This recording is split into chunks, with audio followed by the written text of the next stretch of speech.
허리를 반으로 접고 아 소리를 내면 그게 진짜 목소리라고 한다. 진짜 목소리로 말하면 신뢰와 호감을 얻을 수 있다고. 그러자 방에 있던 10댓 명의 사람들이 제각기 허리를 숙인 채 소리를 낸다. 복부에서 흘러나오는 진짜 목소리가 방 안을 채운다. 이제 그 음역대로 말하는 겁니다. 억지로 꾸며낸 목소리가 아닌 진짜 당신의 목소리로요. 엉거주춤 허리를 편 사람들이 첫 인사를 나눈다. 안녕하십니까? 반갑습니다. 저는 대전에서 왔고 멋쩍은 미소를 짓고 몇 번 더듬기도 하면서 말을 하다가 불쑥 허리를 접고 다시 거리는 이도 있다. 나는 구석에 앉아 이 광경을 바라본다. 선생님이 손짓한다. 이리 와서 진짜 목소리를 찾아보세요. 쭈뼛거리며 무리의 가장자리에 선다. 허리를 숙인다. 정강이가 보이고 뒤통수가 시원하다. 낮지도 높지도 않은 미지근적 목소리가 흘러나온다.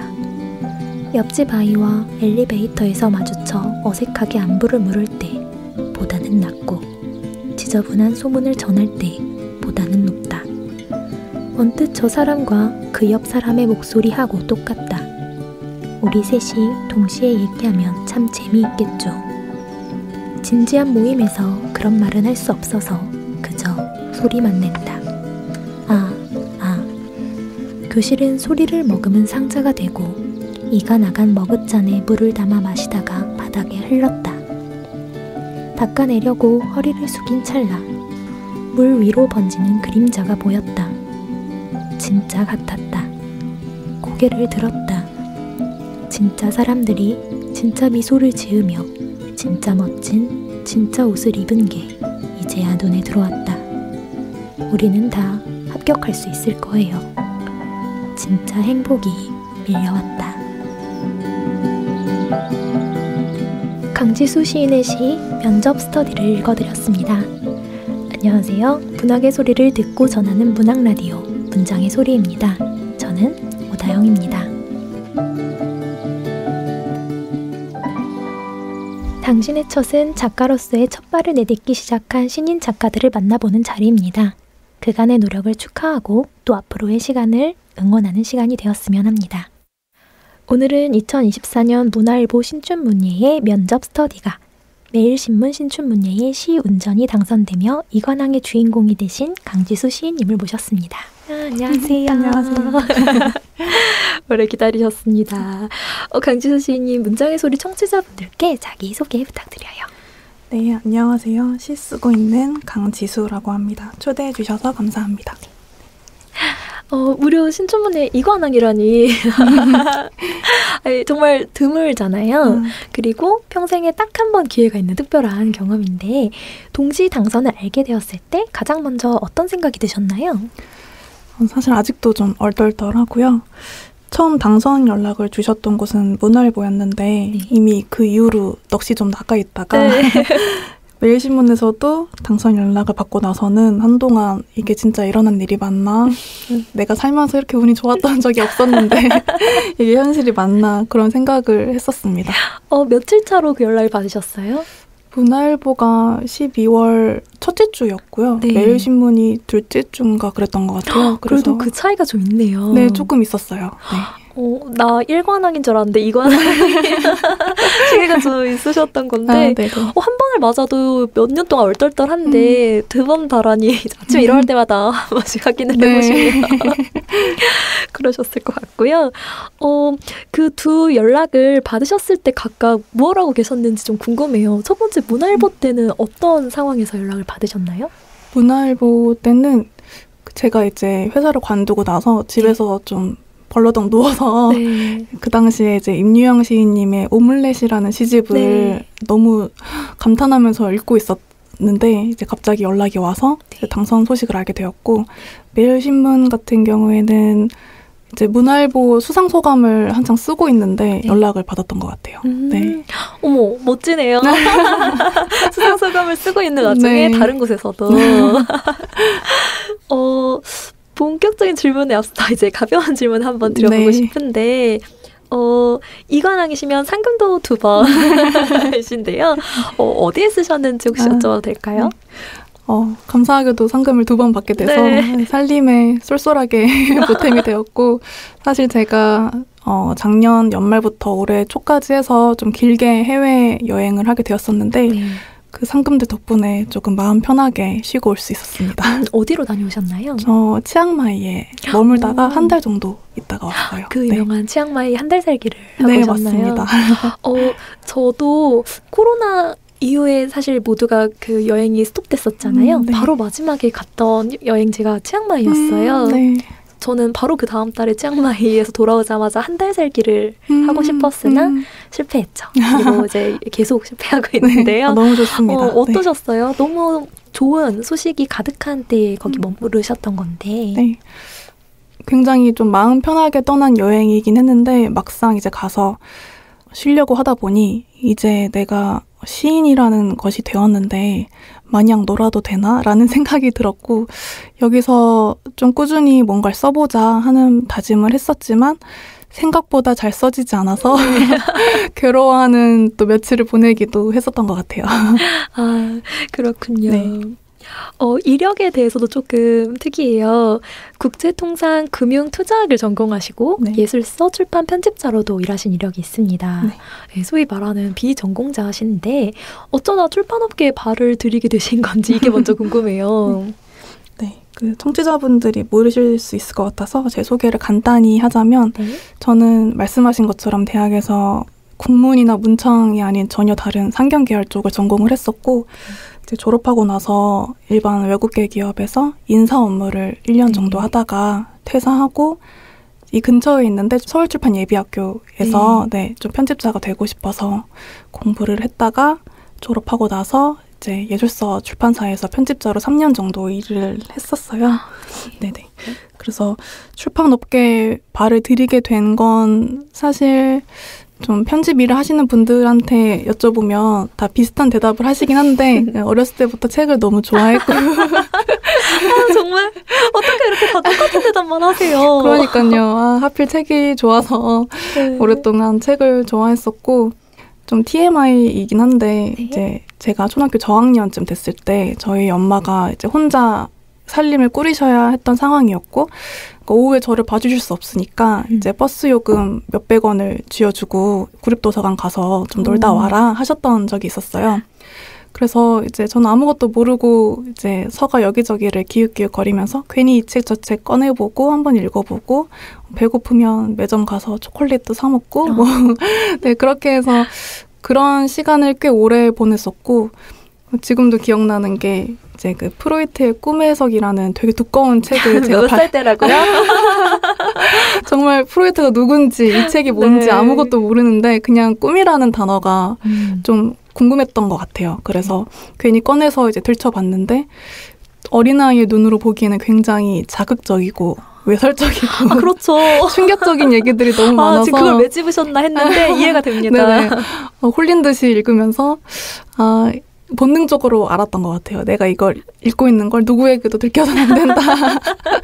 네, 그랬던 기억이 나는데 아무튼 그때부터 계속 책을 좋아했었고 그래도 이제 책은 저한테 이제 좋아하는 대상이지 제가 업으로 삼는 건 아니라고 생각을 했어요. 책을 만드는 건 왠지 저보다는 더 박학다식하고 좀 더 꼼꼼하고 그런 분들이 만들 것 같다. 나는 다른 영역에서 일을 하는 게 맞을 것 같다라는 생각을 오랫동안 하다가 이제 회사를 막상 다녀보니 좀 지루하고 계속 이렇게 사는 게 맞나라는 생각이 들어서 이제 퇴사하고 이제 서울출판예비학교에 가서 편집 일을 공부하게 됐습니다.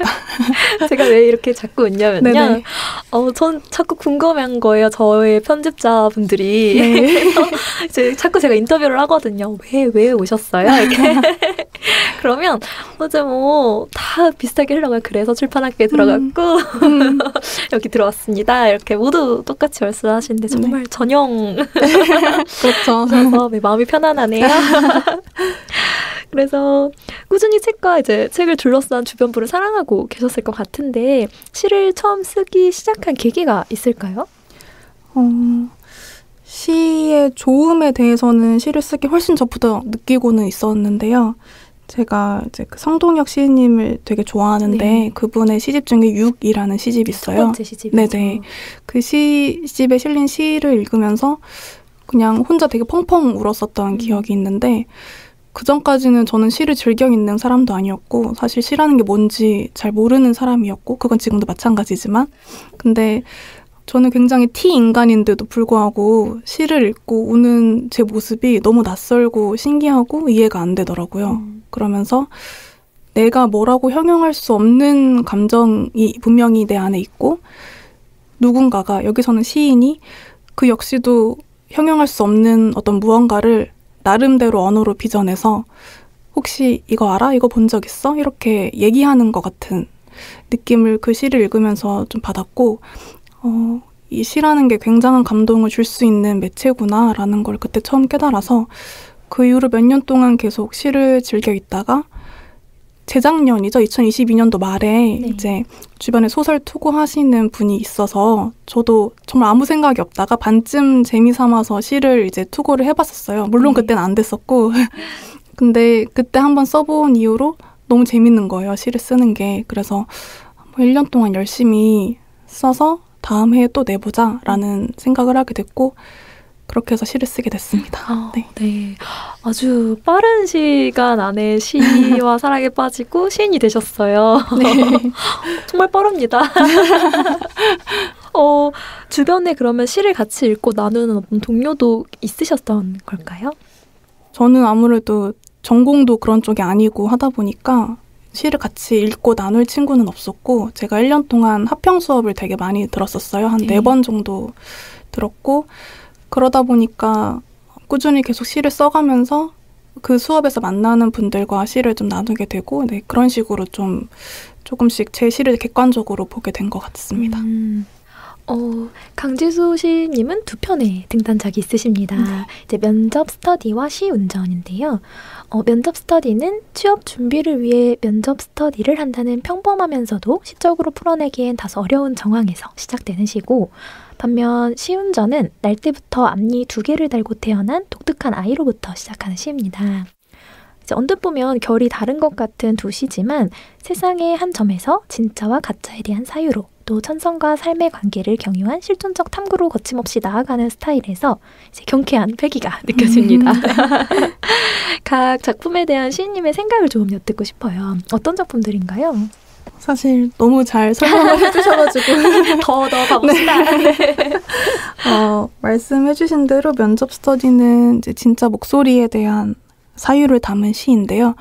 제가 이제 한동안 취업 준비를 하면서 실제로 느꼈던 어떤 좌절감들, 그런 고민들을 같이 녹여서 좀 완성했던 시이고, 시운전은 어쩌면 진짜 나에 대한 사유를 담은 시인데, 그 시들을 쓸 당시에 제가 진짜라는 게 뭔지, 고요하다는 게 뭔지 이런 것들을 좀 고민을 많이 하던 때여서 자연스럽게 그런 시들을 썼던 것 같아요. 한 편씩 좀 얘기를 나눠보고 싶은데요. 면접 스터디는 앞서 제가 이제 낭독한 작품입니다. 이제 설명을 약간 드려보면 허리를 반으로 접고 아 소리를 내면 그 사람의 진짜 목소리가 나온다고 이제 모두가 진짜 목소리로 진심 어린 인상을 주기 위해 이제 말하자면 위장을 좀 연습하는 광경이죠. 네네. 그래서 이때 엉뚱하게도 쏟아진 물 위에 어린 그림자로부터 실속화자는 진짜 같음을 이제 찰나에 발견합니다. 그리고 이어서 진짜 사람들, 진짜 미소, 진짜 멋진, 진짜 옷이 눈에 들어오고 진짜 행복도 느낍니다. 시를 비롯한 모든 예술은 모두 얼마간 진짜를 향하는 시도라고 할 수 있을 텐데요. 진짜는 이렇게 늘 슬쩍 미끄러진 찰나에 이제 그곳에서 발견되는 것 같아요.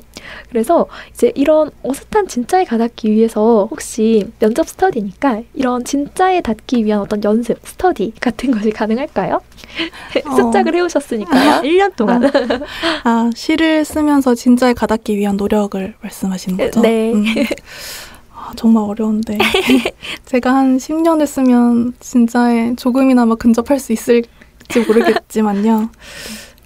제가 생각했을 때 진짜라는 건 그나마 좀 솔직했을 때 나올 수 있는 것 같아요. 네. 그러니까 제가 합평 수업을 들을 때도 선생님들께 많이 들었던 가르침 중에 어떤 문장을 쓸 때 그 문장이 예뻐서 혹은 이때 이 문장이 들어가면 뭔가 울림을 줄 수 있을 것 같아 라는 어떤 계산에서 쓰지 말고 정말 속에서 우러나오는 문장을 써야 그게 독자들에게도 읽힌다라는 게 저는 되게 인상이 남았어요. 사실 시를 쓰다 보면 막히는 때도 많고 그러면은 그런 유혹이 들거든요. 아, 뭔가 이거를 편리하게 극복할 수 있는 방법이 있을 것 같아. 이 난관을 이 문장을 넣음으로 인해서 나도 이 문장을 잘 이해하지 못하고 내 진심은 아니지만 왠지 어울릴 것 같아. 라는 식으로 유혹이 드는데 사실 그 유혹을 견뎌내는 게 좀 진짜에 가닿는 방법 중에 하나가 아닐까 싶습니다. 뭐예요? 이렇게 아닌 것 같으면서 지금 정답 답변을 주셨잖아요. 네. 그렇군요. 맞아요. 그런 유혹에 굉장히 시달리고 나중에 이게 무뎌지면 또 그걸 내가 놓칠 수 있는데 예리하게 그려져야 하는 것 같고요. 문알보 수상소감에서 참을 수 없는 말들이 많아 시를 쓴다고 하셨는데 이제 어떤 말들일까요? 어떤 참을 수 없음인지도 궁금합니다. 네, 사실 그냥 화가 많다는 걸 돌려서 말한 거긴 한데요. 저라는 사람이 좀 불평불만도 많고 예민하고 그래서 사실 인내심이 좋지가 않아요. 그래서 제 인내심을 테스트하는 것들이 몇 가지 있는데 제가 좀 정리를 해봤어요, 이번 기회에. 네네, 좋습니다. 그래서 용기와 허영을 구분하지 못하는 말들, 나도 남도 뻔히 거짓말인 걸 아는데도 관습적으로 믿는 척하는 말들, 밑도 끝도 없는 다정한 말들, 권력을 능력으로 착각하는 말들 같은 게 있더라고요. 그래서 저는 이런 것들을 좀 비틀고 싶은 마음이 항상 있는 것 같아요. 그 말 진심이야? 그게 맞다고 확신할 수 있어? 이렇게 물어보는 거죠. 근데 사실 그 물음의 대상은 꼭 타인이 아니라 제 자신일 때가 더 많아요. 저도 저를 참을 수 없을 때가 많거든요. 근데 또 사회생활을 하려면 그렇게만은 살 수 없으니까 좀 궁굴려서 시로 표현하는 것 같습니다. 아, 궁굴린 게시군요. 네네. 제가 좋은 방식이죠. 늘 화난 채로 시를 쓰는 건 아니에요. 그런 어떤 마음들을 가라앉힐 수 있는 방법이 시라면 얼마나 무해하고 좋은지요. 네. 말을 참을 수 없는 시인님께 이제 계속 말을 시켜서 죄송하지만 계속 해보겠습니다. 말 안에 깃든 폭력성이라는 말에 저도 깊이 공감할 수 있었는데요. 이런 말씀도 하셨어요. 세계는 말로 이루어져 있고 말로 작동합니다. 힘 있는 사람들이 힘없는 사람들의 말을 재정의하기도 합니다. 그래서 저는 저를 둘러싼 세계와 불화하고 맙니다. 정확하게 말하면 불화해야 한다고 믿습니다. 그래서 이 믿음처럼 세계와 불화하기 위해 시인이 가장 이제 예민하게 버려야 될 감각은 무엇이라고 생각하시나요? 이제 시인이 대신 이제 앞으로의 포부 같은 걸 좀 듣고 싶어서요. 제가 그 수상소감을 쓰면서 저희 집 가훈을 밝히셨어요. 네, 밝히면서 한번 말씀해 주실 수 있을까요? 네, 사회에 필요한 사람이 되자였는데 그걸 이제 수상소감에 쓰고 이제 그 말이 믿을 수 없다라고 해서 이제 저희 엄마한테 좀 미안한 일이 되었지만 실제 가훈이셨다니 정말로 진실을 말하신 거죠, 정말로. 그러니까 그 예민한 감각을 벼린다는 게 사실 제가 일상적으로 하는 말들, 쓰는 말들, 습관적으로 하는 말들이 있잖아요. 근데 그 말들이 사실 지금 와서 보면 굉장히 좀 차별적인 단어들도 있고 혹은 정말 선한 의도로 누군가를 위로해 주려고 할 때 너 정말 잘해왔어. 그때는 그럴 수밖에 없었잖아. 이런 식으로 이제 자주 위로를 하게 되는데 지나고 보면 그것 또한 어떤 강요 아닌가? 내 믿음에 대한 당신이 이 시련을 극복해내야 되고 극복해낼 거라는 나의 믿음을 강요하는 것 같다는 그래서 그게 그 사람에게 또 다른 압박이 될 것 같다는 그런 식의 생각이 들 때가 있어요. 저는 위로를 참 못하는 사람이라서 이런 생각을 아까 T라고 하셨잖아요.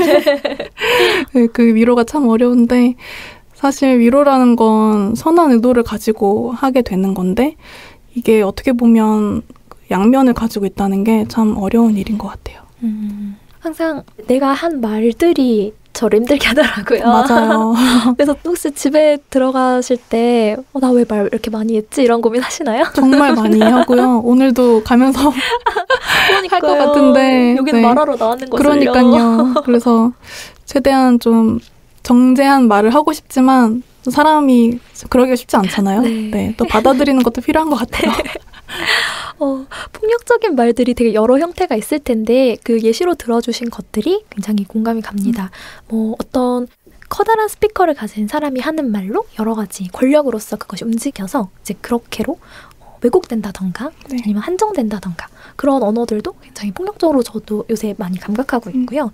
그런 게 아니고 내가 가진 어떤 면을 나도 몰랐는데 내가 뱉은 말로써 저를 알게 되면서 막 네. 끔찍해 막 이렇게 알게 되는 네. 여러 가지 것들을 생각해 볼 수 있게 한 수상소감이셔서 한번 여쭤보고 싶었습니다.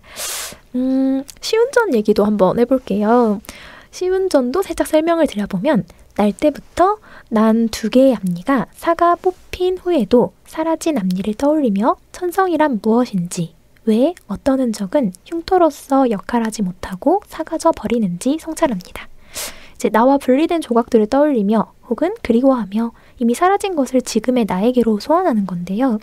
더 정확히는 사라진 것이 아니라 내 몸에 붙어서 생명으로부터 죽음으로 사라진 것에 대해 생각하고 계신 것 같아요. 그래서 사라지는 것과 사라지는 것의 차이를 특별히 구분하고 쓰셨을까요? 사실 제가 실제로 앞니를 2개 달고 태어나면서 정말 싫어하셨군요. 네. 정말 아까도 말했다시피 거짓은 말하지 않는 솔직함이 중요하다고 하신 그대로. 네. 사실 사라진다는 건 사라지다랑 비교를 했을 때 제 의도가 담긴 말 같기도 하고요. 네. 좀 영원하다라는 말이랑도 연결되는 것 같아요. 근데 사라진다는 건 내 의도가 아닌데 시간이 지남에 따라서 퇴화되는 것들, 퇴색되는 것들 그런 것들에 좀 가깝다고 생각을 했고 앞니 같은 경우에는 이제 100일이 되기 전에 사가서 강제로 뽑혀야 했던 저의 흔적들인데 이제 엄마한테 그 얘기를 처음 듣고 나서 굉장히 좀 아련한 기분이 들더라고요. 나에게는 없는 기억인데 네네. 듣고 나서 생긴. 네. 그래서 그게 어떤 나라는 사람에 대해서 나라는 사람의 천성에 대해서 무언가 말해줄 수 있지 않을까? 그게 어떤 힌트가 되지 않을까라는 생각을 했었던 것 같습니다. 저는 사실 이런 이야기를 실제로 본 적이 없어요. 경우를 본 적이 없는데 얼마나 이게 드문 일인가요? 되게 드물다고 하는데 수치는 잘 모르겠어요. 그냥 이제 애가 앞니를 2개 달고 태어났대라는 소식이 이제 병원에 퍼지면서 다 의사들이 한 번씩 와서 네, 제 입을 벌려보고 그랬다는 얘기만 들었는데 네. 그립네요. 사실 그렇게 주목받았던 때가 발가벗고 있을 텐데 그때. 네. 그래서 시운전을 계속 말씀을 드려보면 이제 나로부터 벗어난 것들이 나에게 돌아와 하는 일이 이제 마치 시를 쓰는 일처럼 느껴지더라고요. 그래서 제목 시운전은 실제로 사용하기 전에 시험 삼아 하는 운전이라는 사전적 의미가 있지만 시를 운용한다는 뜻으로도 읽히는데요. 이제 시인님의 시를 움직이는 것들이 있으신지 한번 들어보고 싶습니다. 제 시를 움직이는 건 되게 일상의 사소한 부분들인 것 같고요. 저는 사실 관심사가 그렇게 많은 사람도 아니고 되게 다이나믹한 일상을 사는 사람도 아니어서 그냥 혼자 조용히 생각하는 시간이 많은 사람인데 그냥 이제 시를 써야겠다라고 생각하고 주변을 둘러보면 왠지 평소랑은 다르게 보이는 것들이 있는 것 같아요. 네, 그 앞니에 대한 기억도 사실은 아주 예전부터 알고 있었지만 그것을 내가 시로 써야겠다라는 생각은 한 번도 한 적이 없었는데 이제 시운전이라는 제목을 먼저 한글 파일에 써놓고 나니까 갑자기 그 앞니 이야기를 이어서 써야겠다는 생각이 들었던 거거든요. 그래서 그런 어떤 사소한 기억들, 사소한 대화들 같은 게 제 안에 조금씩 쌓여 있다가 적당한 타이밍에 알아서 좀 기어 나오는 게 아닌가 네, 그런 생각을 하게 됩니다. 맞습니다. 이런 저희가 대화 말을 나누고 있잖아요. 그래서 궁금한 게 사실 그 예술서를 편집을 주로 하셨다고 하셨는데 되게 정제된 문장들, 뭔가 의미적으로도 아포리즘적으로도 정제됐을 것이고 미문일 수도 있고요. 그런 문장들을 계속 접하시면서 느끼신 어떤 소감 같은 것들이 있는지 좀 궁금해요. 사실 비단 예술서 편집을 하면서만 느낄 수 있는 것은 아니긴 한데요. 작가들의 다양한 문체들 이런 것들을 보면서 재밌었고 또 특히 예술서를 하다 보면 그림이나 사진 같은 도판들을 굉장히 많이 접하게 되는데 물론 제가 이제 그림, 미술이 좋아서 예술서 출판사에 취직을 한 거긴 하지만 막상 들어가서 실제로 책 작업을 하면서 내가 몰랐던 작가들, 내가 몰랐던 작품들을 보고 그거에 대한 정보를 책을 만들면 자동으로 알게 되니까 이제 그런 것들이 저한테 되게 많은 영감을 줬던 것 같아요. 네, 그래서 작가가 언급하고 있는 작품을 찾아보면서 이 작가는 내 취향이네. 한번 아카이빙 해두고 나중에 한번 괜히 꺼내서 다시 보고 그렇게 좀 파고 파다 보면 더 깊게 알게 되는 작가와 작품들이 있고 저에게 어떤 시적인 영감을 주는 작품들도 있고 네, 그런 식으로 좀 저에게 좋은 영향을 줬던 것 같아요. 네, 저도 이제 그런 소설을 읽는 걸 좋아하는데 이제 일로는 아마 다르겠죠. 저는 되게 일석이조 아닌가? 막 이런 생각이 들었는데요. 또 질문을 좀 드려보면 아까 말씀하셨다시피 시를 본격적으로 이제 쓰기 시작하신 건 1년 남짓밖에 되지 않으셨는데 그 짧은 시간 안에 좀 많은 작품을 쓰셨나 봐요. 집필 속도가 빠르신 편인지 아니면 시인님 안에 응축된 뭔가가 많이 있었던 것인지 궁금합니다. 먼저 말씀드렸던 것처럼 제가 시 수업을 4번 들으면서 어쩔 수 없이 꾸준히 시를 써가야 하는 과제가 주어졌었기 때문에 시를 쓰다 보니까 자연스럽게 이제 편수가 좀 쌓이게 되었고, 제가 이제 시 쓰는 습관이 만약 오늘 시를 쓰면 오늘 안에 이제 초고를 다 끝내야 되는 습관이 있어요. 하루를 넘기지 않는 시. 네네. 네. 물론 퇴권은 나중에 하겠지만 네. 첫 행부터 마지막 행까지는 내가 완벽하게 마음에 들지는 않더라도 일단은 자리에 앉은 그 시간 안에 다 써야 된다라는 그런 이상한 강박 같은 게 있어가지고 그렇게 쓰고 있고요. 그러다 보니까 이제 몸과 정신은 좀 힘들긴 한데 그렇게 하다 보면 이제 괜히 한 편의 시를 가지고 차일피일 미루게 되지는 않기 때문에 좀 시가 빨리 쌓일 수 있지 않았나 싶어요. 굉장히 아주 건강한 작업 스타일을 가지고 계신데요. 그렇다면 사실 등단을 하고 나면 작가들은 막 이렇게 말해요. 이상하게 이전에 글 쓰던 거랑 작가 됐다고 딱 공인해 주자마자 좀 쓰는 게 좀 달라진다. 스스로 느끼기에 다르다. 뭐 이런 느낌이 있는데 혹시 어떠세요? 아직 한 6개월 정도 되셨는데 좀 그전에 시 쓰기와 다른 면이 있을까요? 확실히 책임감이 많이 생겼고요. 부담도 많이 되고 사실 치앙마이 처음 갔을 때 내가 새로운 환경에서 새로운 마음가짐으로 시를 많이 써가야지라고 마음은 먹었지만 잘 안 써졌던 게 사실 그런 부담감들 때문이었던 것 같아요. 그래서 습작을 할 때는 내가 1차적으로 완성을 해도 누군가 봐주는 분들이 있고 그분들이 피드백을 해주니까 그걸 믿고 조금 더 자신만만하게 썼다면 지금은 내 선에서 완벽한 시를 써야 된다는 부담이 좀 있기 때문에 2번, 3번 고민하게 되고 다 쓰고 나서도 한참을 고민하게 되는 그런 것들이 있는 것 같습니다. 그렇군요. 사실 시도 저는 그런 걸로 알고 있는데 소설 쪽은 등단작으로 한동안 별명이 돼요. 네. 그러니까 이제 전 등단작이 셋이었는데요. 네. 한동안 서로 사실 이제 새로 만난 작가들은 좀 기억하기 어려우니까 네. 서로 작품은 좀 서로 잘 기억하는 거예요. 그래서 한동안 셋이었고 여기에 대한 질문도 이제 다음 책이 나오고 할 때까지 계속 봤는데 2개셔서 주로 어떤 것으로 많이 소환이 되고 있는 것 같으세요? 소환이 많이 되는지는 잘 모르겠는데 이제 주변 분들은 이제 앞니 2개라는 게 좀 인상이 많이 깊으셨나 봐요. 지금 스타일도 청취자분들께 전해드리자면 네, 지금 모자와 티와 굉장히 힙하십니다. 그래서 앞니 2개로 네. 기억하시는 너 앞니 2개니? 이렇게. 네. 그런 것 같아요. 강렬한 인상을 남기셨네요. 네. 그러면 요즘은 좀 어떻게 지내고 계신가요? 요즘에는 이제 시도 쓰고 책도 만들고 요즘엔 주로 이제 해외 소설을 주로 편집하고 있고요. 소설을 많이 다루시는군요. 네네. 갑자기 마음이 좀 힘드네요. 산책도 많이 하고 네. 또 운동도 간간히 하는데요. 이제 올해 들어서 제가 좀 건강하게 오래 살자. 벌써요? 네. 그동안 너무 내 몸을 혹사시키며 네. 방랑하게 살았기 때문에 좀 건강하게 살아보자 싶어서 좀 운동을 하고 있는데 수영이랑 달리기를 좀 하고 둘 다요? 있거든요. 네. 그래서 사실 저에게는 있을 수 없는 일들이긴 해서 일상의 가장 큰 이벤트이지 않나 싶습니다.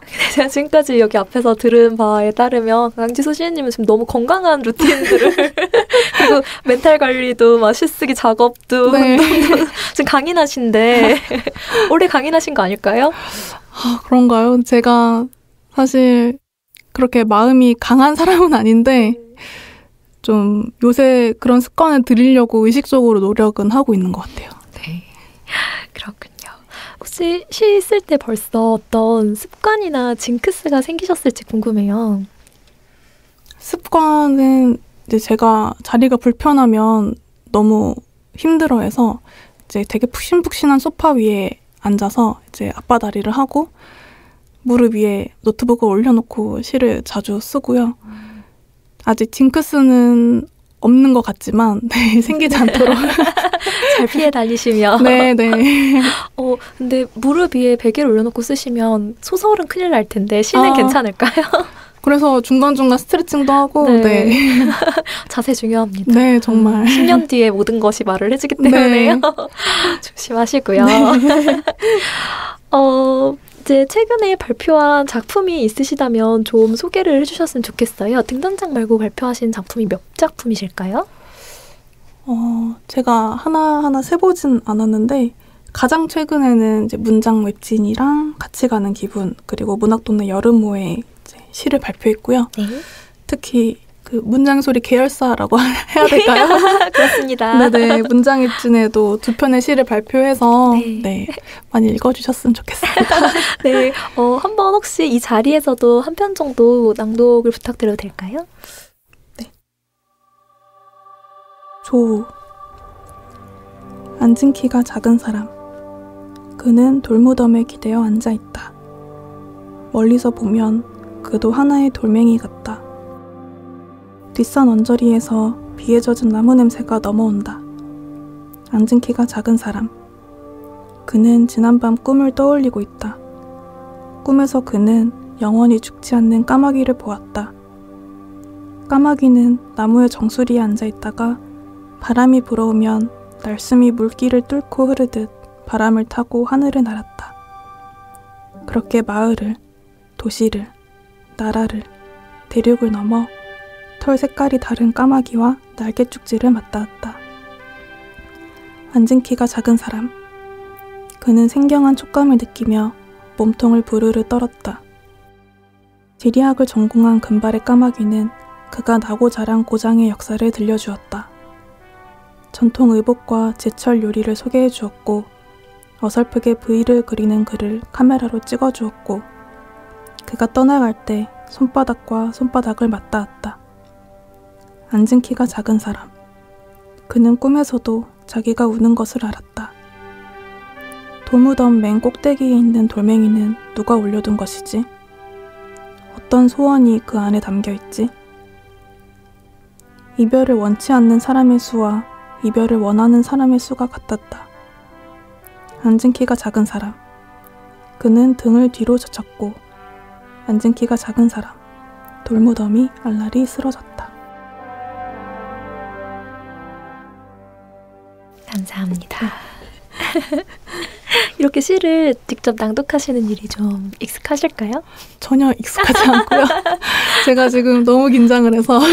너무 잘 읽으셨어요. 감사합니다. 혹시 처음 낭독을 해보셨을까요? 이런 방송이나. 네, 방송에서는 처음이고 네. 제가 아마 3월인가 한겨레 교육이라는 기관에서 불러주셔가지고 네. 그때 제 등단작들을 좀 낭독을 했었던 일이 있긴 해요. 네. 앞으로 어떤 시를 쓰고 싶으신지도 한번 들어보고 싶어요. 네. 너무 어려운 질문이라서 네. 제가 질문을 받고 되게 오래 고민을 해봤었는데요. 결국에 저는 아픔을 아프지 않게 드러내는 시를 쓰고 싶다는 생각을 했어요. 그러니까 아픔을 아프지 않게. 네네. 그래서 나 혹은 누군가가 이렇게 아파, 이렇게 힘들어, 이렇게 죽을 것 같아 하는 것을 전혀 그래 보이지 않는 상황에서 드러냈을 때 그게 더 크게 와닿지 않을까라는 생각이 들거든요. 근데 참 그게 쉽지 않은 일 같아서 네 그래도 제 희망사항을 말하는 거니까 이런 팩이 좋습니다. 네, 저희가 시간이 좀 한정적이라서 마지막 질문을 드려야 될 것 같아요. 수상소감에 인상적인 말이 있어서 가져와 봤습니다. 네. 어떤 분에게 말씀을 하셨어요. 어느 날 갑자기 네가 호빵맨이 되어서 사람들이 네 얼굴을 뜯어먹는다면 어떨 것 같아? 같은 질문들에 진지하게 대답해주는 당신이 있어. 나는 살아갈 수 있어요. 네. 네, 그래서 궁금합니다. 어느 날 시인님이 호빵맨이 되어서 사람들이 이제 지수 시인의 얼굴을 뜯어먹는다면 어떨 것 같으세요? 이런 질문 하셨던 분이시니까 이제 돌려받으신 거죠. 네네. 어떨 것 같으신가요? 네, 뿌린 대로 거둔다고. 네. 네, 이 말은 제가 이제 남편한테 예전에 물어봤었던 질문인데 네. 이렇게 DJ님 목소리로 들으니 너무 부끄럽고요. 그래서 이번 기회에 좀 진지하게 생각을 해봤는데 사람들이 제 얼굴에 일부를 먹는다는 게 네. 너무 좀 징그러워 보일 것 같긴 하지만 어쨌든 영양분이 충분하고 맛만 괜찮다면 살신 성인으로 네네 새 얼굴을 굽는 동안에 제 눈, 코, 입은 남겨두고 조금씩 떼어줘도 될 것 같기는 한데요. 아무리 생각해도 이제 저희가 식용 바퀴벌레라는 게 있지만 굳이 찾아서 먹지는 않잖아요. 그렇게까지요? 네. 제 호빵 얼굴도 그와 비슷하지 않을까. 굳이 먹으려는 사람이 없을 것 같다. 네, 그런 생각을 해봤습니다. 시님의 이제 앞으로 이제 굉장히 많은 독자분들에게 이제 노출이 되실 텐데 제 얼굴과 시와 제 목소리를 네. 아마도 이제 탐욕스럽게 모두가 허겁지가 없으실 텐데요. 그런 어떤 슈퍼시인의 미래를 응원하면서 이제 오늘 소감을 좀 들어보면서 방송 마치려고 합니다. 오늘 어떠셨어요? 이렇게 유서 깊은 프로그램에 불러주셔서 너무 감사드리고요. 제가 긴장을 많이 해서 좀 재미가 없었을 것 같지만 이렇게 좀 독자분들에게 제 이야기를 할 수 있는 기회를 주셔서 감사하고 영광이고 앞으로도 또 좋은 기회로 다시 인사드릴 수 있으면 좋겠습니다. 네, 이렇게 나와주셔서 정말 감사드리고요. 앞으로의 작품 활동도 응원하겠습니다. 감사합니다. 감사합니다. 저는 다음 주 785회 1부로 다시 인사드리겠습니다. 곳곳에 가닿을 문학의 소리를 상상하며 마칩니다. 저는 오다영이었습니다. 나무 향기가 좋아서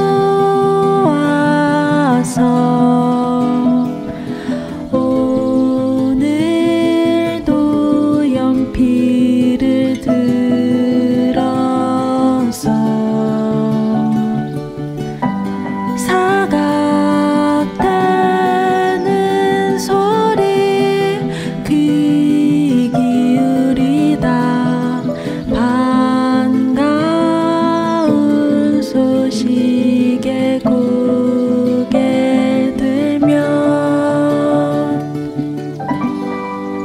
라디오 문장의 소리